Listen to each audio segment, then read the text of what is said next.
صباح الخير، أهلا وسهلا فيكن. Good morning and شرفونا welcome. بحضوركن اليوم معنا. اسمحوا لي بمقدمة قصيرة نوعا ما I will قصيرة start with كرمال somewhat ما a أخذ من وقت short الجمهور ومن وقت الحضور introduction. I الكريم ومن don't وقت want to take المشاركين too much معنا، of خاصة your أنه عدد time المشاركين كبير في and the هذه panelists, الجلسة especially that والضيوف the أيضا، panelists وسنستفيد and the من guests خبراتهم فيما are, يتعلق and بهذه we الندوة. will benefit المقدمة from their ستحدد experiences. المحاور الأساسية The لهذه الجلسة. introduction will لم determine تعد the main فعالية المحتوى themes. الرقمي تقاس بحجم الوصول أو The كثافة digital التفاعل فحسب، content بل is no بقدرته على longer إحداث judged أثر ملموس في by الوعي the والسلوك imprint والسياسات العامة. it reaches, وفي but سياق also its الصراعات impact والقضايا on العابرة للحدود، public opinion, يتحدد هذا الأثر من and خلال تفاعل this معقد impact بين is هوية determined صانع through a المحتوى complex وخبرته interaction وشبكاته وطبيعة الرسائل between المتداولة بين the السرد الشخصي influencer, والتوثيق the وأيضا content التحليل creator, القائم على البيانات، and فضلا عن their خصائص المنصات ability, الرقمية their والثلاثيات. reach. In كما addition تطرح to the نماذج التمويل logarithms, the والاستدانة التحديات analyses, المستمرة تتصل and the other بالاستقلالية التحليلية challenges وإدارة when it المخاطر comes القانونية والرقمية، to ما يجعل the مسألة legal القياس risk of والتقييم عنصرا حاسما في الحكم على going جدوى العمل beyond الرقمي the وتأثيره الواقعي. restraints إذا that كانت مختصرة legal حسب ما coverage of. أعتقد. أرحب بضيوف So الكرام therefore this معنا هنا introduction was على brief. المنصة. I would like to أبدأ بالسيد welcome our جاي panelists. كريستنس، ناشط I سياسي start وصانع with محتوى. Mr. Guy أنتقل إلى Christensen, رحمة زين، then صحفية Rahma متخصصة Zain, باستراتيجيات a الإعلام، journalist, ومنها إلى and تاك Tat كوميدي Kiki, وناشط سياسي an أيرلندي، Irish وأيضا comedian بلال and خالد political مصور فنان activist, تشكيلي. الخلفيات Bilal مختلفة كما Khalid, هو واضح، وأيضا and التجارب these are مختلفة أيضا. أبدأ معك يا panelists رحمة. from different رحمة، backgrounds. التعاطف الذي نشاهده Rahma, the ونلمسه kind على of وسائل التواصل solidarity الاجتماعي، هذا we see التواصل now, العاطفي والتعاطف الخاطئ، and كيف يمكن أن how can it نحوله be turned إلى into ضغط ملموس a يمكن sort of قياسه على الأرض؟ influence or ما هي pressure الاستراتيجيات في that هذا can الإطار؟ be measured on the ground. بتبدأ بالنفس، يعني هم بيبقوا عايزين إن إحنا نحس بخيبة أمل. They want us to feel disappointed, and when you're disappointed, you start wondering what can you do. When you start thinking like that, you'll not do anything. Sometimes we see that people tend to believe what they like to believe. They believe the kind of thing that makes them do nothing.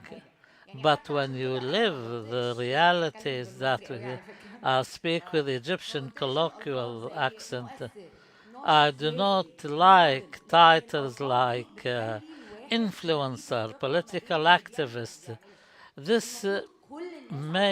creates a schism between those who do and those who do not.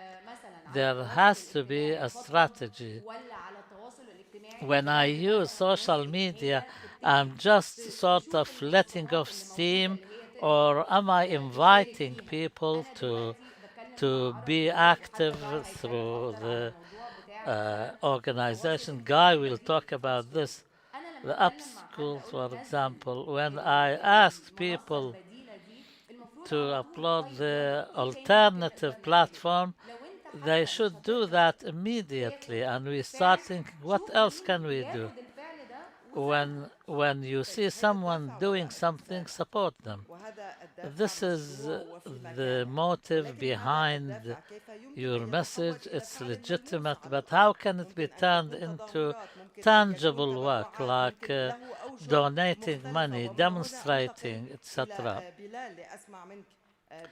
And I move to Bilal now. We're not talking about the message only, but translating this message, and how can this be achieved?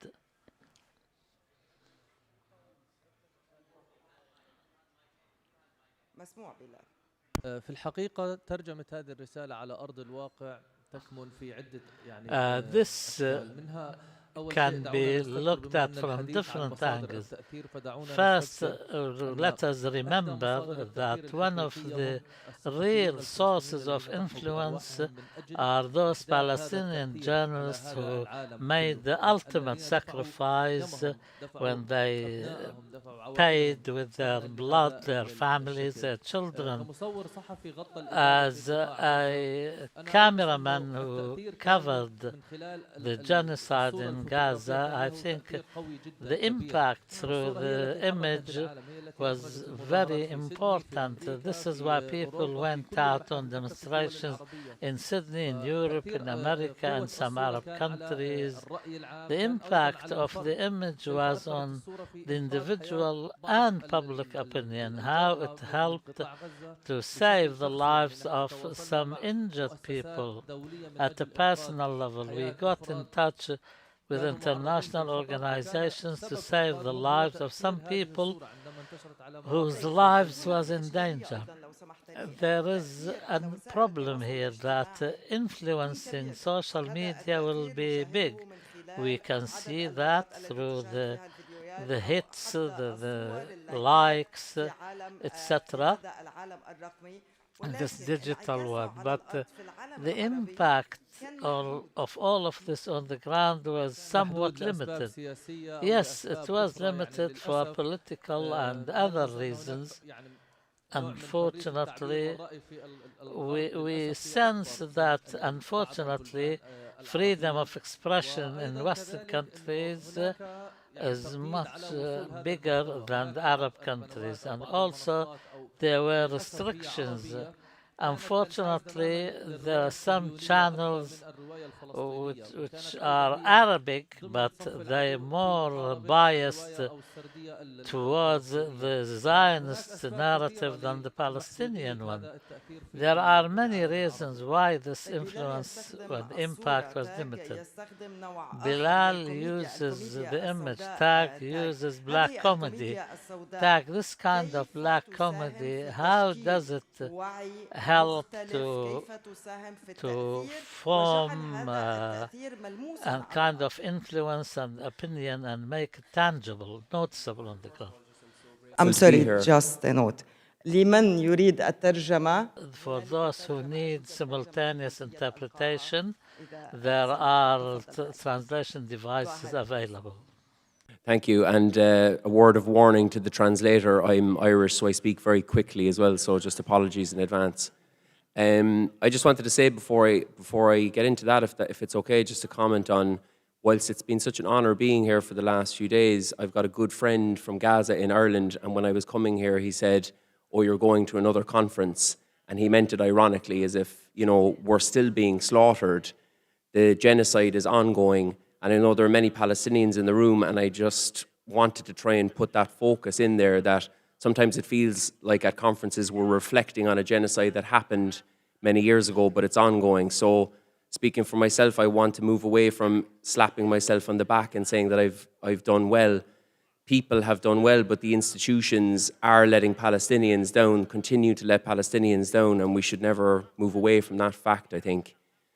I think in terms of comedy, I found that when I was on camera pontificating, trying to convince people about Zionism or about colonialism, that they never listened to me, but that when I used comedy, it's got a really good way of disarming people, and if you make people laugh, and also with satire, it makes a supposedly very difficult, nuanced geopolitical situation, as the Zionists like to claim, that you'd never understand the Palestine-Israel so-called conflict unless you had a degree in political science.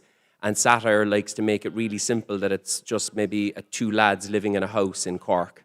So before, as others were saying, the censorship really hit me and others, I was getting millions of views on my videos, and people were coming to me in Ireland saying, I actually didn't know that was what was going on in Palestine. And I think that's the most gratifying thing for somebody in this space or in comedy, to feel that your work is not just to get laughs, but can help to influence. هل حققت ذلك؟ هل شكل الكوميديا أداة لضغط مدني؟ Did comedy bring about real pressure on the ground, or did it just stay as really venting out on social media outlets? I mean, this comes more to the limitations. I think ultimately, we've all failed because the slaughter is going on. The comedy helped to build a movement, I think. Not just me, obviously, but people making satire, making content, built this big movement. And I always think it's very useful to think how the enemy thinks. I think if the enemy had as many people as we have, had as much global support as we have, they would be using it to their advantage to affect political outcomes. Whereas sometimes in the pro-Palestine movement, we don't invest enough. We slap each other on the back and we say we're going for another march, and then we go for coffee afterwards. But in terms of real change, it's not really happening. So I would argue, no, the comedy hasn't changed things on the ground. I can't look my friends from Gaza in the eye and say I've helped things on the ground with my comedy when their families are still being slaughtered. But it helped to build a movement, and now what we need to do, I think, is to re-strategize and to not just endlessly go to, say, marches or conferences, but to say the slaughter is ongoing right now. What can we do right now as a movement to stop that slaughter and to agitate for Palestinian justice and liberation? Guy, أنت Guy, how do you feel the social media outlets can affect really on the ground? It is easy to sit down, view, and put likes, and to interact with a few words, but it is difficult to move. Therefore, how can we reach this point of bringing out a movement and awareness through social media outlets? And what is missing here in this regard in the social media outlets world? The way I see it is you educate first and then you funnel that towards action. And, social media drives engagement and views and popularity off of outrage, intense emotions. And, I don't have to say it, but everything that's happening, everything that Israel's doing, everything that the American empire is doing is at its base level insanely outrageous. And so we have that to our advantage, but we can't just report on these things. We can't just educate on these things. We have to channel that. We have to create a funnel towards our content where we are educating people and then tying that to a direct action. Maybe it's participating in an event, raising money, supporting a certain politician or cause, doing something. But you have to go from a low friction, which is just, interacting with the video, the likes, the engagement, into a high friction call to action. And that's how you create real change. And the way I see it is that this is a war online. The activism we are all engaged online, the things we say about Palestine, criticism of Israel online, even if you are not posting, if you are just engaging, you are participating in this war. Israel calls it their 8th front. They're engaged in 7 physical fronts on the ground, attacking aggressions against all of their neighbors. And as of January last year, they officially endorsed the 8th front, the digital front, the war of propaganda, the information war, the war on the American people's minds specifically, as official doctrine. This was spearheaded by the ADL's Jonathan Greenblatt, a Zionist agent operating in the United States. And he went to the Knesset in January last year where he urged them, he had one goal: adopt the 8th front as official doctrine. He said capturing TikTok, which the ADL was behind, the forced sale of US TikTok, was critical in this 8th front. Changing how Wikipedia reports on Palestine was another aspect of this. So you see Netanyahu adopt this rhetoric very quickly in his speeches. He comes to the United States last year to talk to his fleet of American influencers, the ones that are being paid $7,000 a post. And he tells them, he's giving them a lesson, and he's like, what is the most important thing for Israel's 8th front? What's the most important purchase? And he goes, TikTok. TikTok #1. Israel was behind the forced U.S. sale of TikTok because they could not bear that it made the American public waver their unconditional support for their genocidal nation for the first time in history. Zionists identified very quickly and very early on that ensuring the backing of an empire, first the British and then the American, was essential for the stability of their project. And so when the videos of the genocide started to go viral and the billions of views on TikTok shortly after the genocide began, this was a massive problem quickly identified by Israel. And I think our side needs to take it just as seriously. As Jonathan Greenblatt says, deadly serious. We're soldiers in this digital battleground, and we need to act as such. طيب في هذه الحالة In this case, Rahma, there are states that stand behind those platforms. What about the financial support, Rahma? How can we obtain sustainable financing that would allow us to go on in a way that does not affect the objectivity and the independence of the content?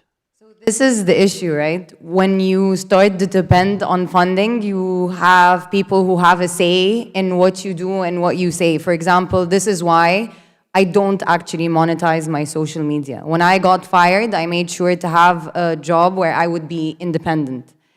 But that being said, for example, and Ty can add on to this, he is building an independent media and they do need funding. And this is something that we need to really hone in on because it's part of strategizing. I think a lot of Americans woke up one day to find out that their politicians were sold for quite cheap when it came to APAC. So this was, but then you go to the US, and I remember we were helping the student protests. And what is so interesting is the sum of the parts equals the whole. So how malicious media can be is that they dubbed the protesters, the students, children, like for me, I see them as children, 17-year-olds, 20-year-olds. But they speak like Guy over here, very articulate, they know what's right, they know what they want, they understand that how am I studying international law and then outside of the classroom it's being obliterated and disgraced. So then you have these very aware students being dubbed what by media? Infiltrators, terrorists. So they create a fear. They create a fear towards these students. So then let's discuss the funding. You go to the families. You go to families, you tell them, hey, listen, the Zionists, the counter-protest are a bunch of ex-IDF soldiers on university ground. They have private security. There's funding for a stage, and this is the offline work that is as important as the online work. Will you be giving funding for these students to help them organize? And the families, pro-Palestine, and I say if you're pro-Palestinian, at this point you're just pro-humanity, you're just pro-common sense, they're scared. They're scared to give this funding because, as was just said, media is so vital in this war. If you fear me, you're not going to stand next to me. When I got fired, I got, oh, are you all right? But they weren't quick to hire me back. People are scared. So we do need to stand one another and, like was said, educate people so that they don't steal the jargon, so they don't dictate who is the terrorist, so they don't dub if you are wrong or right. And that conversation is owned by us. And this, because what is Israel? Israel is just narrative. It's just a PR game. 3 key messages that they've perpetuated for so long, and in a mere 2 years, it has been collapsed. Because we hold the truth. And if you hold the truth, you have the power. But we need the backing for it. I don't want you to pat me on the back. I want you to stand next to me. كيف يمكن الوقوف إلى جانبك؟ كيف يمكن ذلك? How can this be done? How can we stand next to you? By direct financing, Rahma? الوقوف له تعدد أوجه. So supporting you has so many faces and ways. We want to hear you give us the conclusion. Okay, talk is sweet, but also you should be generous. For example, he does alternative media. No, let us do crowdfunding to see who is the politician whom we can support, whether you with or against Zahran Mamdani. I don't agree with him necessarily, but the way he won, the grassroots power that they don't want you to believe is very powerful. بدل ما انت احنا كعرب as Arabs we criticize each other without torturing me. Come and tell me and help me. So why we blame each other quickly? Rahma, let me listen to Guy. Guy, how can you continue on what things you rely on, there should be financial support. Where do you come up with it? And how can this financial support affect the credibility and the independence of the messages? I mean, I don't come up with it. That's the thing. I'd like to echo what Rahma has said, that there is very little support. So, you know, if you take on this battle, I agree with the framework of it being a battle, certainly. And it seems like the other side is really well armed, a bit like in real life, is really well supported and really well armed. And I think what we get on this, and I'm not cracking out the violins because it's not actually about me. I'm hoping to, with the alternative media scene, we're building a kind of a new satire show that will ultimately be a platform. I hope to build a Saturday Night Live, but for anti-imperialists, for decolonizing minds. But to do that, you need money, you need funding. And so I'm involved in a lot of the alternative media scene in Britain and Ireland, and we're all, I mean, these are really reputable journalists, content creators, comedians who had vibrant careers until they stood up and said, we don't agree with genocide. And then all our careers were kind of ended overnight. And we're all scrambling around in Britain and Ireland going, does anyone have any money? Because we've got studios ready to go. But I think, as Rahma said, there's a real tendency for people to say, I get lots of direct messages from people saying, I love what you're doing, it's so brave. But they wouldn't be seen dead with me because they don't want to get their Instagram cancelled like my Instagram has been cancelled. I saw this in real life. So I do think there's a big thing there. I mean, like, say on one small issue, if I may, like in terms of the resistance, I come from Ireland, so it's just ludicrous to me that one can't even mention the word Hamas. Every time I'm in Britain, someone mentions the word Hamas and there's a gasp in the room. We need to fight back against that type of dehumanization online. We shouldn't back up the fact that you can't mention the Palestinian resistance, and if you do mention it, you get cancelled or shadow banned, and we accept that that's just a thing. The other side would never allow that. I come from Ireland. If we continue to dehumanize and delegitimize the Irish resistance, we wouldn't have ultimately had a peace process. So as long as Palestinians and their advocates and their allies around the world allow the West to do this ludicrous delegitimization of the Palestinian resistance, we're not going to get anywhere. And that battle, I think, starts online. It's ludicrous that I can't mention the word Hamas without getting my account taken down. It's a farce. How could we ever possibly have a route to peace? So collectively, I think we need to stand with each other more. You know, in Britain as well, there's a group called Palestine Action. Activists stick their head above the parapet and they take the fight directly to the war machine in Britain. And a lot of the time they get isolated. I was talking to a woman recently in Scotland. She's got 2 young kids. She went to Elbit Systems and she did a little bit of damage, whoop-de-doo, to the war machine, and she's facing years in prison. She's got 2 kids, and she wonders where the support is. So again, we're great at patting each other on the back. We're great at saying, well done, you're a great lad. But in terms of investment and sticking our head above the parapet with those who are brave enough to do so, we're very, very slow to do that. And I think that needs to change urgently or we won't get anywhere. يعني إن كنت أنت تاج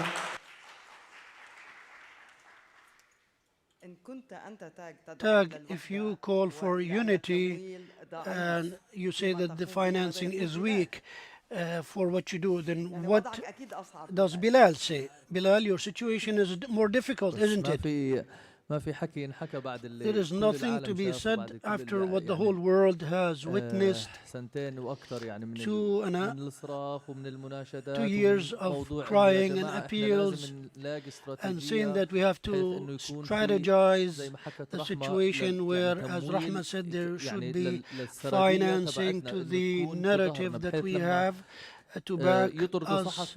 So when they kick out a journalist from an organization because he stands with Palestine, at least we should give him an alternative, or to have a platform that needs equipment, or to develop or to build a content hub, that we should back it up. And even on the ground in Gaza, let me just remember that the equipment that we lose in the Gaza Strip have no alternative and no substitute, first of all, because of the skyrocketing prices, maybe 10 or 20 fold higher.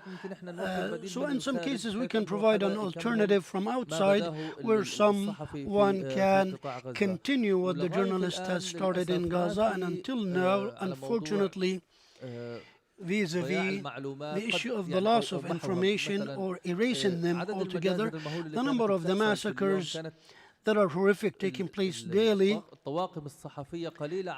the journalists were not enough to cover those. And now, when we say quote unquote, this ended, we should document all these massacres from zero, even to the testimonies and the archiving. We need to have a museum for genocide where everything relative and related to what happened to the Palestinians should be there. Why the Holocaust have museums, not only in one country, but in so many countries? And until now, they are holding on to this narrative. And as soon as you go into this museum, without them speaking, the pictures and the images and the way they are shown, whether it is true or fake, you are brainwashed. So automatically you will support them, and thus they have kept their legacy, which is the Holocaust that they call the Jewish Holocaust, and which Israel was based and built on this narrative. Anyone who criticizes Israel nowadays or their activities or behaviors, then he is anti-Semitic automatically, and you are against the Israelis who have been persecuted. And unfortunately, they teach this to the generations, that if you have one person from that generation who lived through the Holocaust, they come and show him on the media and showcase him with interviews and meetings, yet he is one or two people. So how about if this genocide has happened live on air in front of our eyes? باستراتيجية واضحة تقف This state has a clear strategy which stands behind it. You are individuals with very limited resources looking for maybe personal funding. This can have agendas behind it. How can you manage? Yes, journalist or any content creator, any human being for that matter, who is propagating the cause of the Palestinian people, any amount of money he or she gets will be subject to scrutiny, then bank accounts will be closed, and social media accounts will be closed. So therefore, we have to resort to some local organizations who can act as mediators with outside organizations, and it's mostly personal funding. I produced 2 films funded by me personally, because every time I approached an organization, and because the film I intend to make criminalizes Israel, and because it speaks of the deliberate killing of a Palestinian journalist in a hospital, people start finding excuses that they cannot fund this project. We go to Guy. Guy, how did you manage to deal with obstacles like this and manage to tell your story and get the funding, and despite Trump's attempt to stop you from that? I'm entirely community funded by my audience. I don't take corporate sponsors. I think that's the most trustworthy thing. And what we saw in especially Western media after October 7th was they purged any journalist, any anchor, any voice in the mainstream media that was critical of Israel in any way, or supportive or empathetic in any manner to Palestinians. They kicked them off. They shut down their shows. Those people went to platforms like Substack. And that's where I think a lot of the new media is being built, like Dropsite News, like Zeteo, and other outlets that are starting to come together and form what I hope is the future of new media, that is not owned by billionaires, that is not owned by corporations or some genocidal state influencing their reporting, but it is community funded, it is in service of the public interest, And so I think that, platforms like Substack are very good, as well as Upscrolled, which connects you directly with your audience. And so, and I just want to say one thing about, free speech when it comes to, American students. It's a lie in America. There's no such thing as free speech for American students, especially when it comes to Palestine and Israel.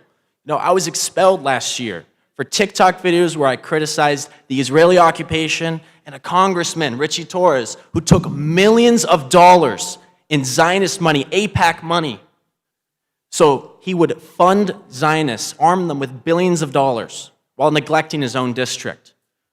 He sent, because I criticized him, he sent a letter threatening to investigate me using federal police forces, the Capitol Police, based on lies. And we had a ruling recently, last month, that in our favor, a preliminary injunction, saying that they violated all my rights. There was no evidence to do any of this. And my story is not unique. I'm just here to tell you that I'm one of thousands of American students, our activists, our bravest, the next generation who will lead my family and my fellow people in the United States, hopefully to a better future, one that doesn't look like this. طيب أكثر من نقطة أشرت إليها. More than one point you mentioned. You said there are thousands. Why did you succeed and whereas others have failed? You talked about personal or community funding. Sometimes there is a trend without any real message behind it, but yet it gets around. How can you go beyond these obstacles? Well, I was definitely lucky. I got connected with a very strong community when I attended college, with full knowledge that if I was leaked, my attendance, I would be attacked in this way, and they would do everything they can to expel me, to shut me down, to stop my career from progressing.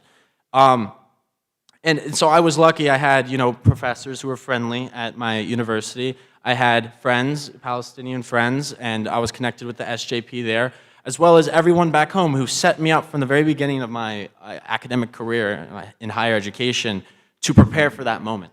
And I was lucky that, the ACLU picked up my case. But not everyone is lucky like that. And we need justice for every single one of these students. The most important movements in the United States started on college campuses. That's why Zionists in the state of Israel has set up thousands of organizations on campus to do outreach with students to bring them into Zionism.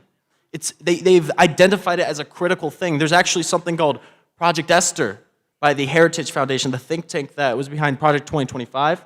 And its goal is for the Republican administration of the United States. It directs them the policies they need to take to crush the pro-Palestinian movement in the United States. And do you know how many of these policy goals, these policy outlines, the Trump regime has already committed to and carried out? Over 50%.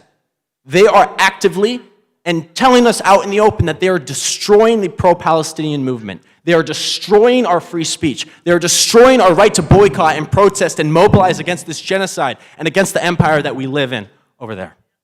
طيب من هنا رحمة يعني النجاح كيف يمكن أن يقاس؟ Rahma, how can success be measured in this case?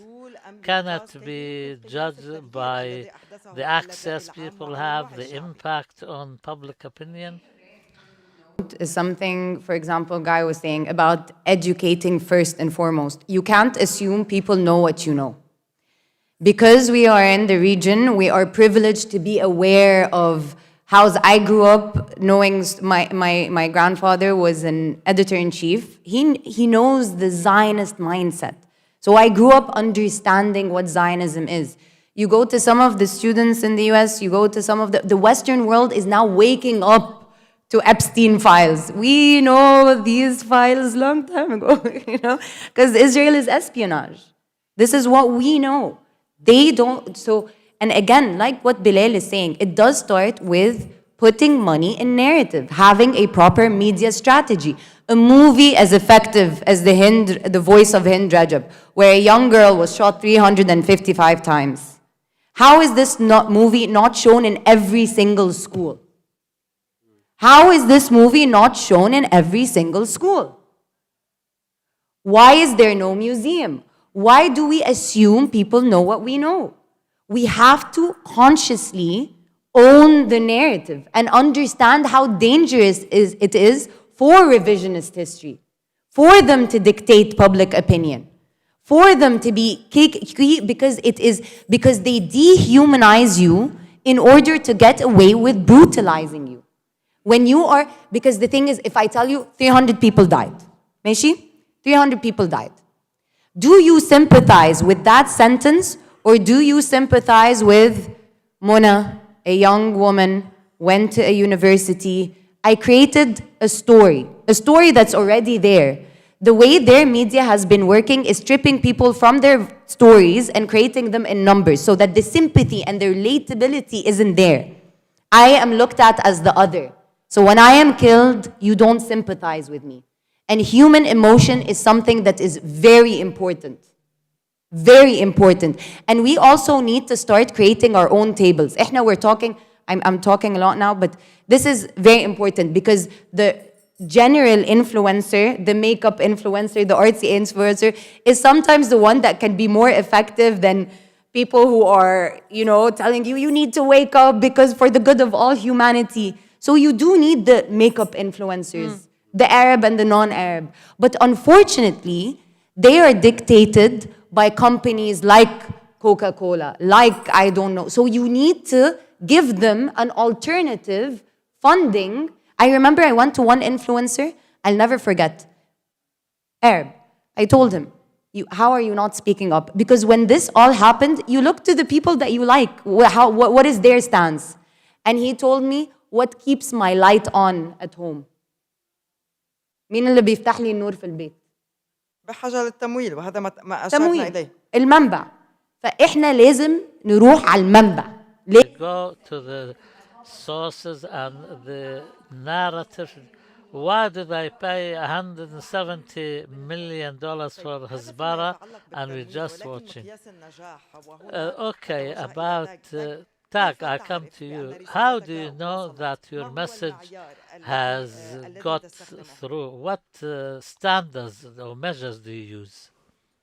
That speaks because I feel like I've been a bit negative as well. I wanted to say that we've gone into this with our eyes wide open as well. We understand that I want to agitate for a better world. I didn't get involved in this cause for pats on the back. I didn't get involved in this cause because I wanted to make money. Obviously, that would be a crazy thing to do. I would have picked the other side if I wanted to make money. But I got involved in this type of work because it's in my soul, it's in my heart, particularly as an Irish person, where I think the Irish and the Palestinians just understand each other in a really deep and profound way. And it's been the honor of my life. Actually, it's given me a sense of purpose that I didn't have in comedy beforehand. So to answer your question, I think how you know it works is whether it's comedy or any type of content. I think exemplified when we were on the recent flotilla, where you'd have a mainstream narrative led by the likes of the inimitable Piers Morgan saying that it was like a selfie yacht and there's no point to it whatsoever. But I and others had been doing live streams with content creators in Gaza, and I had several messages from people in Gaza saying, I saw your last video, we can't wait to welcome you to Gaza, we're writing messages on the beach. I mean, I would take my lead from people in Gaza. If it matters to people in Gaza, if they don't see it as a selfie yacht, if they don't see what we're doing as posturing, but that we're actually making some small difference to kind of change the narrative around the hypocrisy that Palestine faces all the time, then we're doing our job. I would listen to the people on the beaches of Gaza rather than Piers Morgan for any kind of affirmations as to what we're doing. Fida, I think. بلال بسمع منك فيما يتعلق Bilal, regarding this point specifically, how do you measure success? Is it through the largest imprint reaching the largest number of people, or the change your message creates? Success cannot be measured by numbers or the number of people who liked or watched or viewed this content, because simply the life of one child in Gaza is more worthy of all of these things. Also, مثلا regarding, for example, العالم قديش تحرك مثلا how خلال much السنتين هدول، قديش في movement مظاهرات there صارت، have been قديش in في the world in the مقاطعة last صارت، two قديش في years, هراك the ضد boycott إسرائيل movement, صار، لكن the كتأثير protest حقيقي movement, على ما but يحصل في قطاع as a غزة على real الإبادة influence on خلينا what نقول إنه happened كان in the محدود جدا، لأنه genocide, this الإبادة was very استمرت لأكثر limited من سنتين because the يعني genocide العالم كله continued خرج. for more than ولكن 2 ألا years, تعتقد أن هنالك despite the حالة fact that تراكمية many تغير people. الرأي العام، توجهات Don't you الرأي think العام؟ there is an accumulative هو effect? التغيير Yes, هو يعني indeed. يأتي تراكمي The change comes والتغيير كمان slowly and gradually, يعني جاءت ثماره and فيما بعد the وفي يعني fruition is حتى لو لم expected نشاهدها نحن في الأجيال later, القادمة even if we do ستحصل not هذا see it in our التغيير، generation. لأنه I'm إحنا sure في the غزة future دفعنا فاتورة generations would كبيرة جدا فقط من أجل هذا notice التغيير that. الذي In يحصل في Gaza, العالم. we عندما نرى paid a heavy كل من toll تضامن مع for قطاع this. غزة We في see بعد everyone 7 who أكتوبر في كثير منهم لا sympathized يعرف and تاريخ النكبة الفلسطينية expressed وتاريخ ما solidarity with the حصل هناك. Palestinians, although many did not know the جاءت هذه history الحرب وجاءت of هذه the الإبادة Nakba. وجاءت This هذه genocide, يعني this war التغييرات came to يعني effect لتزيد من this هذا kind of الوعي change وتنشر and to هذه raise القصة. the level of صعود الصمود awareness. الذي تحرك The إلى غزة Samud جاء بفضل هذه flotilla الثمار was the أيضا. result لو of سمحت لي these من efforts. الواضح أنه فاتن علوان مراسلة شبكة Faten الجزيرة انضمت إلينا Alwan عبر زوم. has نسمع just منك joined us. فاتن عن She is التجربة، عن the التمويل، correspondent of وأيضا Al عن Jazeera. قياس We hear from النجاح، you كيف يمكن about قياس measuring النجاح success, في funding, المعادلات and التي نعيشها، من other حجم important التأثير things. أم How من can we حجم measure الوصول؟ success specifically? أهلا بك. Greetings to you all. I will start by a question to Guy, to Rahma, and everyone. Guy, هل تعرف من ردت No, no, رحمة عليك don't. فاتن. No, no. No, I just want to know because it's important. رحمة قالت أنت واحدة من أعظم الصحفيين. Rahma said you are one of the greatest journalists in Gaza.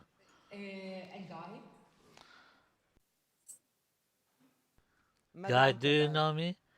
تسأل إن كنت تعرف من She is هي. asking you, do you know who she is?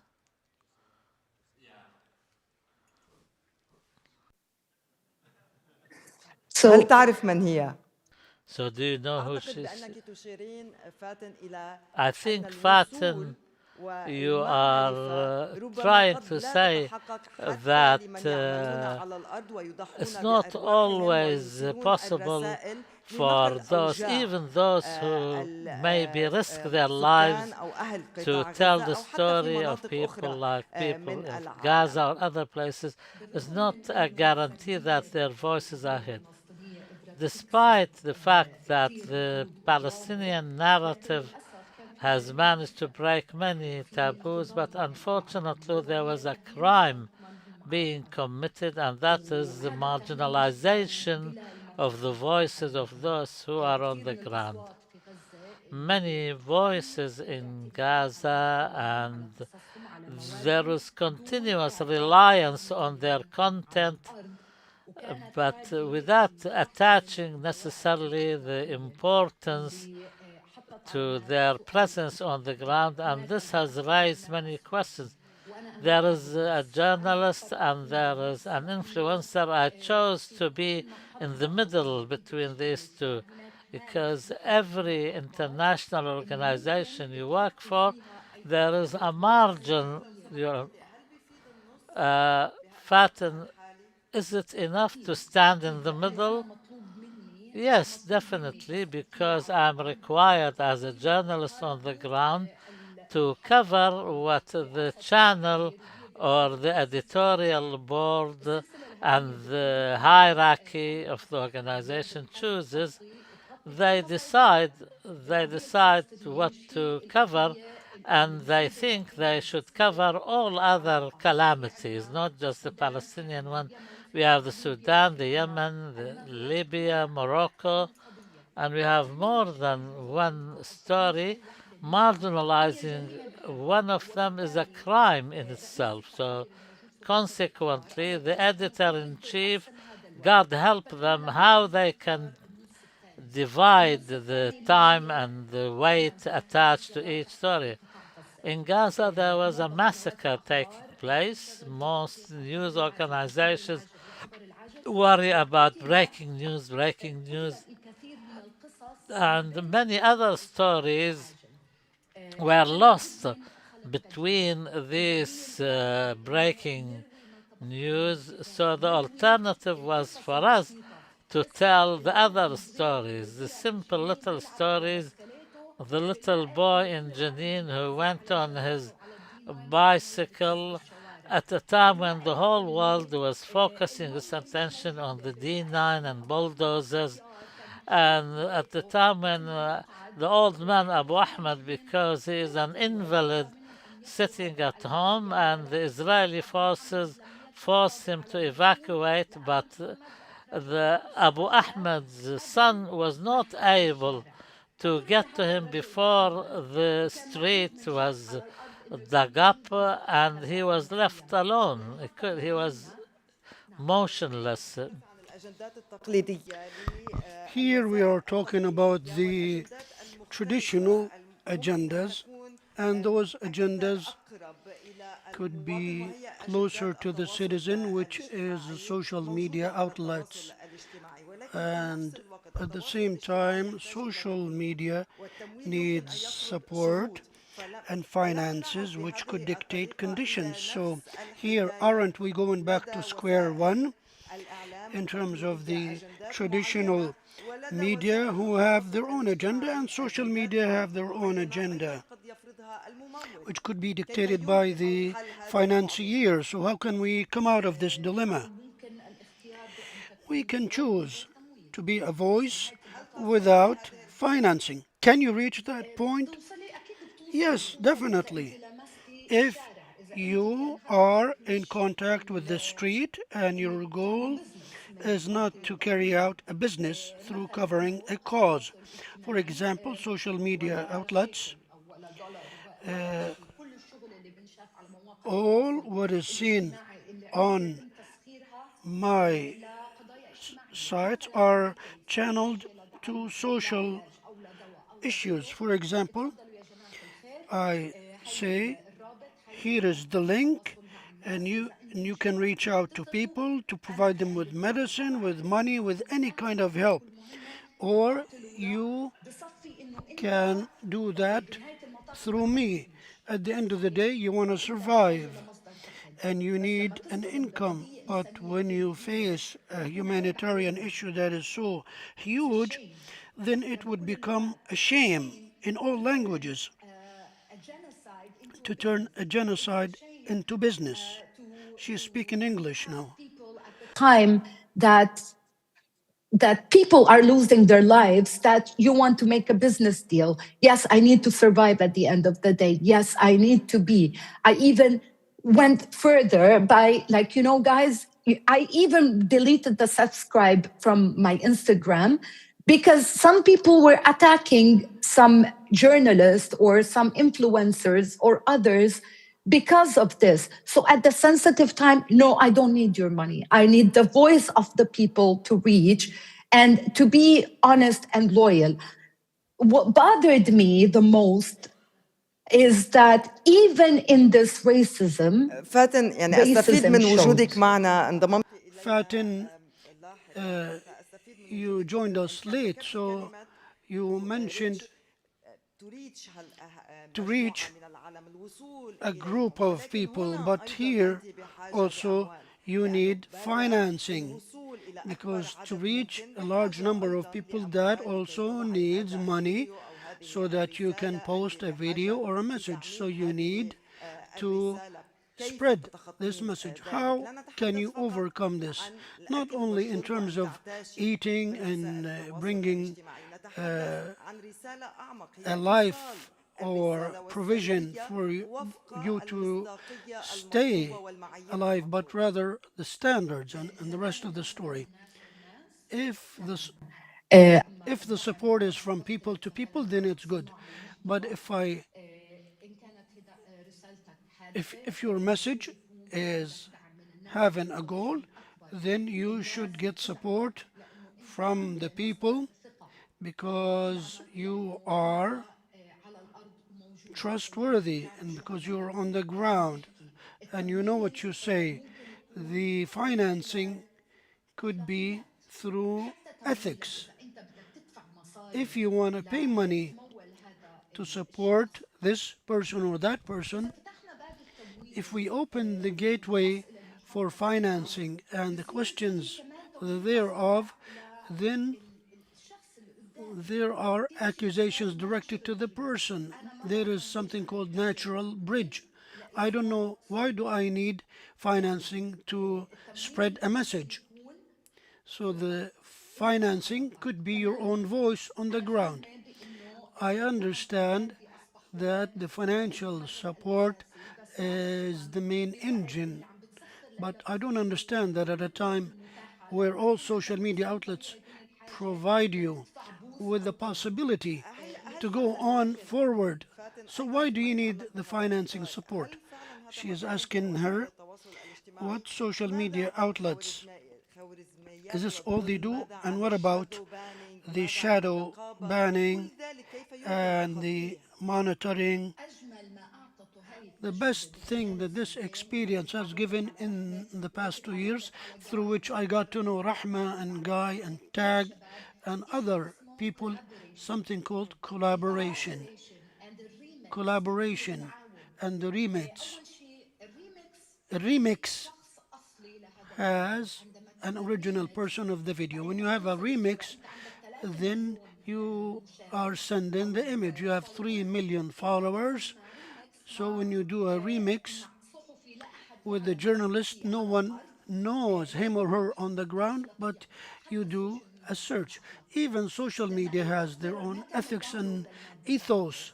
So when you download his material and you remix with this person or collaborate with this person, then you are giving credibility to the content. You are turning the 3 million of yours to this person on the ground. The mere fact of turning the attention to this person on the ground, you open for him horizon to work with covering the material and the content. I'm on the ground, I can support you financially without saying, I want you to do this picture from this corner and ignore the rest. No, you're on the ground, I give you money in respect for your work, and go shoot images. This person becomes trustworthy for the 3 million, because this is the financial support that you need.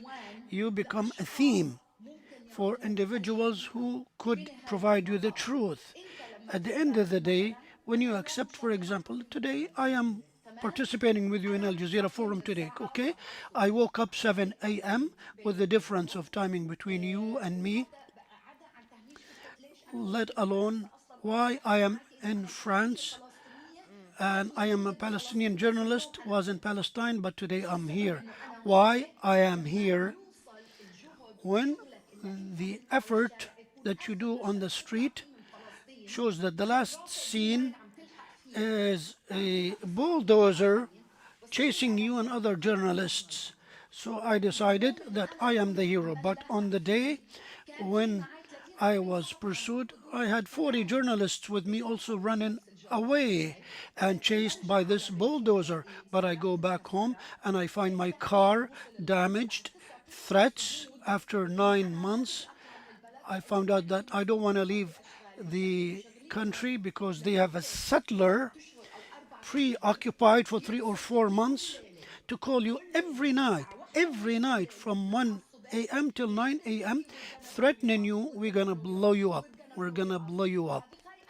Avichai Adroi, spokesperson of the IDF, would come to my post and threaten me because of my activities with Al Jazeera, my work with Al Jazeera.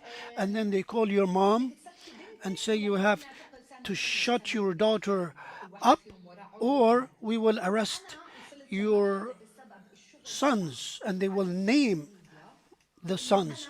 So I reached a point where I am threatened by my own family to be persecuted.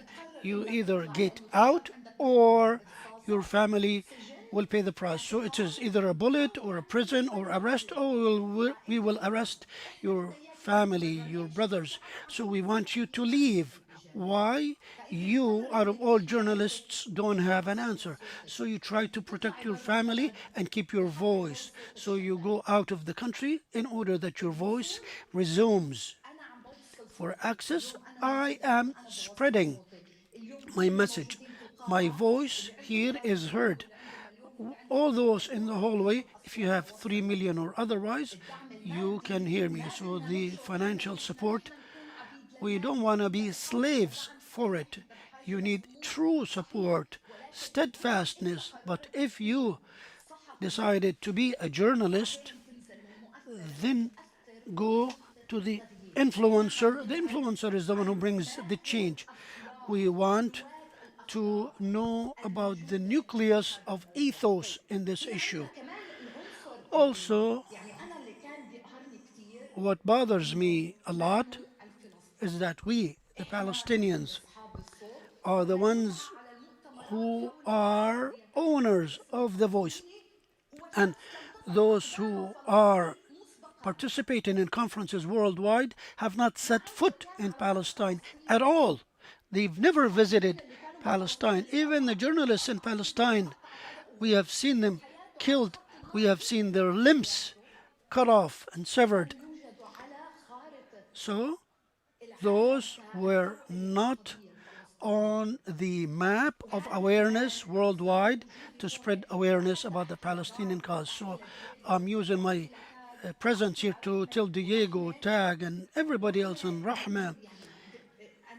Rahma, I know your frustration and anger because you decided to hold on to the ethos of this job and career and to respect those on the ground and others, because many others have exploited what is on the ground, and there was stealing.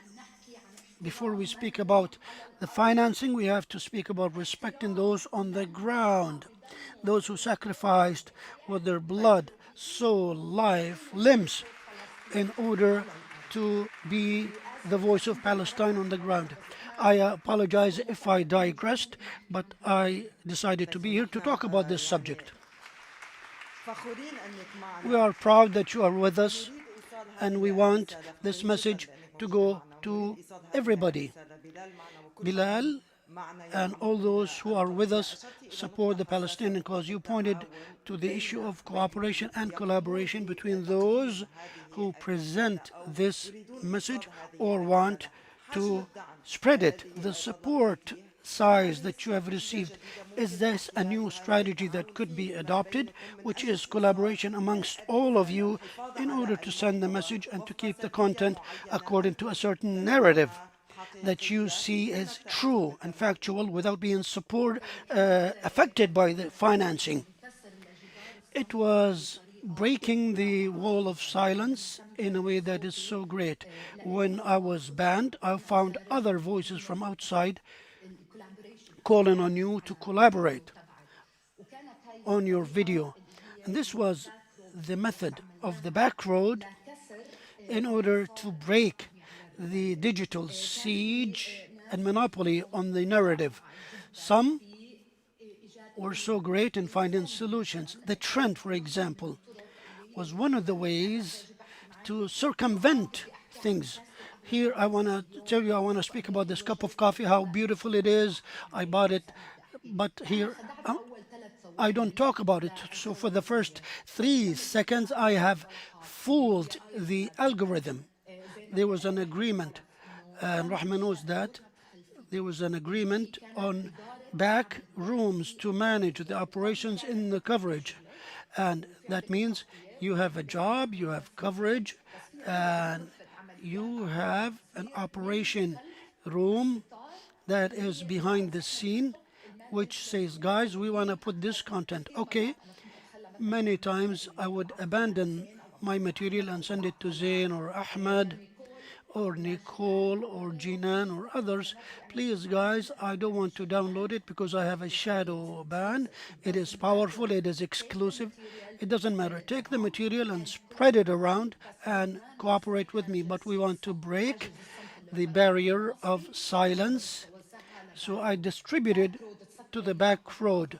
The back road also were shut down, so they used others. So there was a network of magic theme behind closed doors, and I, as a journalist, covered the Palestinian cause for 25 years, and for the first time, I feel that we were able to overcome the silence wall through the miracle of social media, which has spread the voice to all the world with AI.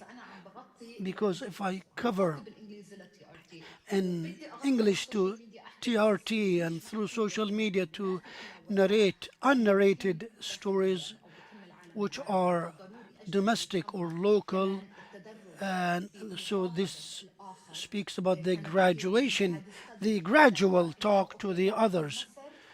In Egypt, for example, we have to cover with some emotions. In the US, with facts, we have a problem of the Gen Z, Generation Z or Z, snap, snap, snap in the beginning, but Gen Z were tired, so they would come to me in the street. I like when a 13-year-old boy comes to me and say, I am a big fan. Why the hell are you a big fan of me?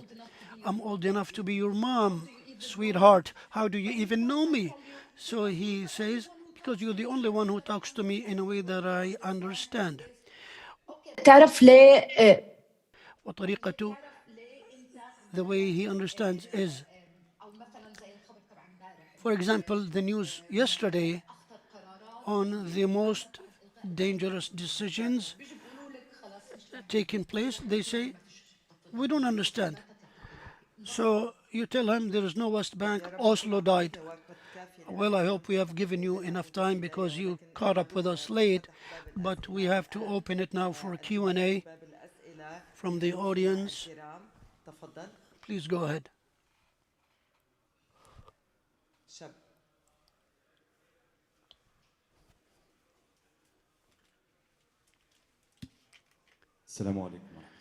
Peace be upon you all. Yusuf Kasmiya, producer and commentator. Speaking about the sources of influence and the steadfastness of influencers as new media faces, to what extent can this popular momentum that they have to be steadfast in front of integrated institutions who work with big budgets and long-term strategies? So don't those organizations have enough influence to contain this influence and to bury it gradually, and maybe not through direct confrontation, but maybe with the passage of time? Thank you. مين بحب يجيب على هذا السؤال؟ Who wants to answer? Guy, please. To gradually erase our knowledge, especially Westerners' knowledge of the evils of Zionism, the truth about the imperial core we live in. And they've been talking about it this week. There was a clip of it was a Zionist conference, and they were talking about how this is a good opportunity now because everyone in America is concerned about ICE and these federal soldiers rampaging through our communities, doing ethnic cleansing. And so the Americans are going to forget about all the images of Gaza. And I think that for me, more than anything, and also what I try to push out as a narrative, as a message, is that Palestine was the key to unlocking everything for me. And I've learned this more than anything, the liberation of Palestine is connected to the liberation of Americans from our empire. And so, when ICE is training with the IDF in Israel, when they have an office there, when they're using the same technology from Palantir, the same technologies trained in this genocide, our liberations are tied. Everything that our empire does to the people of the world to exploit them and keep them in war, and all for the sake of profit for our elite class of billionaires, it always comes back to hurt us as well in America. And so the only way we're going to be free is if the Palestinians are free, and that's what we need to talk about. We need to connect ICE to the IDF. ICE is the IDF. It's American Zionism. It's an ethnic cleansing. ICE has been posting online how they're going to deport 100 million people. There's not 100 million illegal immigrants in the United States. There's 100 million brown and black people. It's ethnic cleansing, and we need to tie these ideas and these liberation movements all together so we can achieve collective liberation for all of us.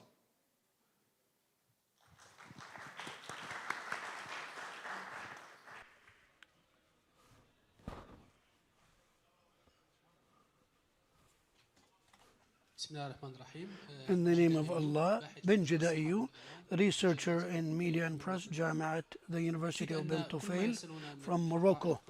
All what comes our way in terms of narratives and numbers, information and data regarding the war on Gaza, there are several types of data, but sometimes we forget the psychological and behavioral component on the recipient and the viewer. So those influencers worldwide show that this type of behavior has many positive elements. So this is the relationship of integration between the influencer and the journalist. Fatin said there is an integration relationship between both. So here we speak about the social aspect. How can content makers give us concepts and abilities to consolidate and cooperate and collaborate in a real sense? So the question here is, how can we work to reach true enablement and to better this relationship in order to redefine the data, in order that this relationship, which is integrated, to become subject to career and professional guidelines. Fatin, please. Look, we are moving into a new era which needs guidelines to understand the mechanisms. The integrated role between me as a journalist, and I insist to say I am a journalist who is an influencer. So if you were a journalist and want to be a content creator, then you should maintain the content creation journalism.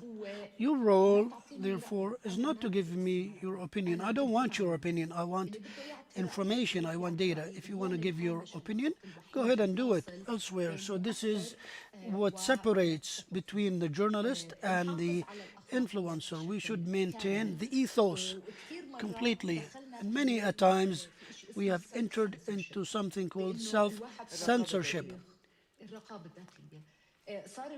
where you are afraid to comment or share your post for fear of being persecuted and prosecuted. So imagine you are taking place with the protest. So imagine that you will be the first one to be shot dead. If you are a group, then one, second, and the third might be shot dead. If you are an army or an entire group, then they cannot shoot dead a whole nation. So maybe you don't know me, you saw my video. Before you share, there is a responsibility upon you also as a recipient, because the fast scrolling carries responsibility on your shoulder. You saw me speaking. Okay, who is this? Google me or chat GPT me, and to know who I am in order to get a quick answer. If you trust me and what I say is true, is it based on numbers, is it real or not? Many influencers of fame, they say, yes, Jeffrey Epstein is alive and he is in Israel. Look, I don't want to do fact checking to correct your lies. So you as a recipient or an influencer, you heard this rumor, you should take an active role. Will you support this one who promotes lies and has many followers and others, or will you take the gist and the right information? Here comes the integrated role between you and me. I don't want to be a victim of media that is directed or an influencer who is directed. How do you know they are directed or not? Search. AI has given you everything on a gold platter. So we sometimes know that you watch, but you cannot comment. So you're suffocated. No. So the relationship is integrated. I am without you is nothing, and you are with missing information without me. So here comes the beautiful circle through which we provide information accurately. Let me say something باختصار رحمة بس لو سمحت. briefly. I see, humbly said, that values and holding on to our identity in the future is the only thing that will save us. لأنه for the longest time we have seen how media boasts development. We are so advanced as humanity, and look at this conference, and look at this institution, and look at this new AI, and look at this. But we've realized we're working towards a globalized world that's leaving behind very key values. And here in the region, we need to hold on to these very key values that for the longest time was dubbed uncivilized, backward. But it is these very simple, fundamental values that can, at this point, save us. When I'm talking specifically about the region, and I'm going to say this part in Arabic, حتة مثلا عقدة So the issue of the foreign person, the Westerner, this makes us undermine ourselves. We should abandon this. We should look into our own values and not the values of others and the foreigner or the Westerner, etc. So when you put a content, you should ask yourself, what is my intention? If I do a live with Fatin, this could cause her a problem because of the area that she is in, or because she will be targeted. So I should ask myself, do I want to show this piece of news even though it will jeopardize her life or not? So you should ask yourself, what is your intention? This also, how will it be influential? Will it be a strategic move, or bravo, I took the scoop? So Rahma, and this is a dilemma that we live daily, even on TV or traditional media. There is a dilemma about the life of the journalist and the piece of news itself. Would this piece of news be worthy of maybe making the journalist put at risk? Thank you, Rahma. Thank you, Fatin. And thank you, Guy. And thank you, Tag. Thank you all so much for taking part. And thank you, the viewers, and all those who took part with us. Our time is up, unfortunately, and we have to end it here because we have an upcoming session with Mayada Abdo in 10 minutes, and it is regarding influencers and issues. That's the theme. Thank you all. Shukran lakum.